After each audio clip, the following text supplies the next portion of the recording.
Good evening বন্ধুরা, তোমরা কেমন আছো? আশা করি সবাই ভালো আছো। তোমরা দেখছো বৈশাখী সিম্পল ব্লগ। আমার চ্যানেলে সবাইকে অনেক অনেক স্বাগত জানাই। আজকে আমি তোমাদের মাঝে শেয়ার করব ইলিশ মাছের রেসিপি, ঝাল রেসিপি সর্ষে দিয়ে, তাও আবার আলু বেগুন কচু দিয়ে কিভাবে ইলিশ মাছ রান্না করতে হয় সেই রেসিপিটা তোমাদের মাঝে শেয়ার করব আর কি। তো মাছ তো কেটে নিয়ে এসেছিলো বাজার থেকেই, আর ইলিশ মাছ ধুয়ে ভালো করে পরিষ্কার পরিচ্ছন্ন করে এখন আমি লবণ হলুদ মাখিয়ে রাখবো কিছুক্ষণ। তারপরে তো সবজি কাটবো, সর্ষে বাটবো, আর মাছটা আগে ভাজা বসিয়ে দেবো আর কি। মাছ ভাজা হতে হতে আমার ওদিকে বাটাও হয়ে যাবে, মানে সর্ষে বেটে নেব, আর সবজিটাও কাটা হয়ে যাবে আর কি। তো এখন দেখো গ্যাসে কড়াই বসিয়ে দিয়েছি, আর কড়াই গরম হতেই তারপরে অল্প একটু সর্ষের তেল দিয়েছি আর কি। এখন আমি লবণ হলুদ মাখানো ইলিশ মাছগুলো কড়াইতে দিয়ে দেব, আর মাছগুলো এপিট ওপিট করে হালকা আঁচে ভাজা হতে থাকবে। আর সব ইলিশ মাছে কিন্তু তেল বেরোয় না, সব ইলিশ মাছও টেস্ট হয় না, কিন্তু এই ইলিশ মাছে অনেকটাই তেল বেরিয়েছিল আর খুব টেস্টও হয়েছিল আর কি। আর দেখো আমি এখন সমস্ত মাছগুলো দিয়ে দিয়েছি, আর এখন ভাজা হবে। আর এই দিকে আমি দেখো সাদা সর্ষে পেস্ট বানাচ্ছি, পেস্ট বলতে এই যে বাটবো আর কি, শিলনোড়াতে বেটে নিচ্ছি। তো অল্প একটু সর্ষে দিয়েছি আর কি, যেহেতু আমি কচু দেব তরকারিতে, আর কচু দিলেই দেখবি এমনি তরকারি ঘন হয়ে যায়। আর বেশি কিন্তু মশলাপাতি দিলেই ইলিশ মাছের তরকারিতে অবশ্যই টেস্ট অতটা আসে না। হালকা করে মশলা দিয়ে রান্না করলে, কিন্তু পাতলা ঝোল করলে ইলিশের টেস্টটা আরও বেশি ভালো হয় আমার মনে হয়। কালো জিরে দিয়ে বা কাঁচা লঙ্কা দিয়ে রান্না করলে দারুণ লাগে। যেহেতু আমি রাত্রেবেলা একটাই তরকারি করব, ওই জন্যই সবজি দিয়েই রান্না করব। কচু দিয়ে তো ইলিশ মাছ দুর্দান্ত লাগে, আর তার মধ্যে একটু বেগুন আলু দিলে হয় না আর কি। তো অনেক বাচ্চা আছে কচু খেতে চায় না, আমার ছেলে যেরকম কচু খেতে চায় না, আলু খেতে চায়, ওই জন্য আমি আলু বেগুন দেব। আর এখন দেখো বলতে বলতেই আমার সর্ষেটা বাটা হয়ে গেছে। আর আমি এখন মাছগুলো যে ভাজা বসিয়েছিলাম, ওই মাছগুলো এখন ইলিশ মাছগুলো ভাজাও প্রায় হয়ে এসেছে। আর আমি সবজি যখন কাটছিলাম তখন আমি একটু নেড়ে চেড়ে দিচ্ছিলাম এপিট ওপিট করে, তবে হালকা আঁচেই এগুলো ভেজে নিয়েছি খুব সুন্দর করে ইলিশ মাছগুলো। আর অনেক তেল বেরিয়েছে, কিন্তু দুটো মাছে খুব তেল বেরিয়েছে দেখলাম, ইলিশ মাছের তেল। এই ইলিশ মাছের তেল দিয়েই রান্না হয়ে যাবে কচু আলু বেগুন দিয়ে ইলিশের ঝাল। এখন দেখো মাছগুলো বেশ ভেজে নিয়েছি খুব সুন্দর করে, আর ইলিশ মাছের এত গন্ধ বেরিয়েছে না, কি বলবো। বললাম না তোমাদের, সব ইলিশ মাছ কিন্তু গন্ধও বেরোয় না, সব ইলিশ মাছের কিন্তু তেল বেরোয় না, আর টেস্টও অন্যরকম হয় এক একটা ইলিশ মাছের। কিন্তু আমার মনে হচ্ছে এই ইলিশ মাছগুলো খুব টেস্ট হবে।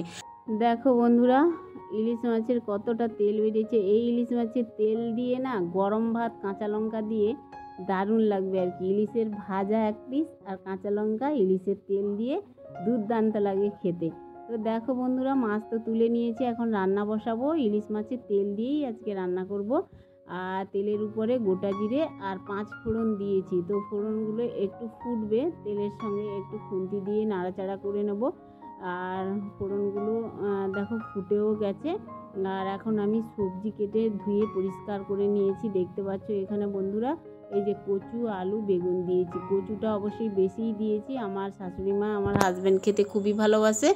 আর বেগুন আর আলু একটা দিয়েছি, এখানে পেঁয়াজ কাঁচা লঙ্কা কেটে নিয়েছি। আর এই যে দিয়ে দিলাম, ফোড়ন তো ফুটেই গেছে, এখন কাঁচা লঙ্কা আর পেঁয়াজটা দিয়ে দিলাম, দিয়ে একদম খুন্তি দিয়ে নাড়াচাড়া করব একটু। আর কিছুক্ষণ নাড়াচাড়া করতে করতেই দেখো পেঁয়াজটাও ভাজা হয়ে গেছে। আর আমি এখন এই যে কেটে রাখা সবজি দিয়ে দেবো আর কি। একদম ঝোল করব, একটাই তরকারি, একটু জুস রাখবো, খেতেও ভালো হবে। তো এখন আমি পরিমাণ মতো লবণ আর হলুদ লঙ্কার গুঁড়ো এগুলো দিয়ে দেবো একসঙ্গেই, দিয়ে সবজিটা ভালো করে ভেজে নেব আর কি। দেখো লবণ তো দিলাম, আর এই যে হলুদের গুঁড়ো দিলাম, আর লঙ্কার গুঁড়ো দেবো আর কি।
বন্ধুরা, ইলিশ মাছটা খুব টেস্ট।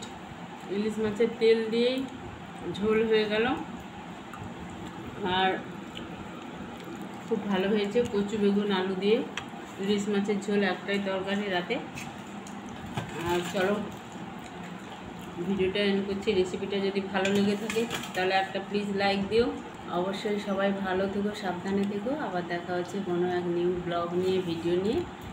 টাটা।